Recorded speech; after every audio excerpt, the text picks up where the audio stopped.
சுவாரஸ்யமான செய்திகளை தெரிந்து கொள்வதற்கு முன்னாடி நீங்க இன்னும் நம்ம சேனலை சப்ஸ்கிரைப் பண்ணலையா? அப்படின்னா உடனே சப்ஸ்கிரைப் பண்ணிட்டு பெல் ஐகானை கிளிக் பண்ணிக்கோங்க. அப்பதான் உங்க ஊர்ல என்ன நடக்குதுன்னு உங்களுக்கு தெரியும்.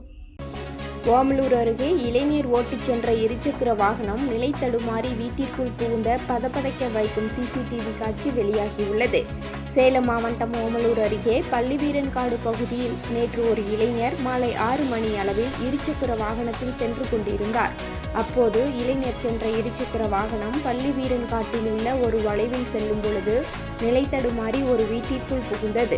இந்த சம்பவத்தில் படுகாயமடைந்த இளைஞர் மயக்க நிலையில் இருந்ததால் அக்கம் பக்கத்தினர் 108 ஆம்புலன்ஸை வரவழைத்து சிகிச்சைக்காக மருத்துவமனைக்கு அனுப்பி வைத்தனர்.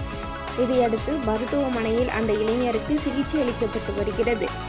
இந்த நிலையில் இளைஞர் சென்ற வாகனம் நிலை தடுமாறி வீட்டிற்குள் புகுந்த பதப்பதைக்க வைக்கும் சிசிடிவி காட்சிகள் வெளியாகியுள்ளது.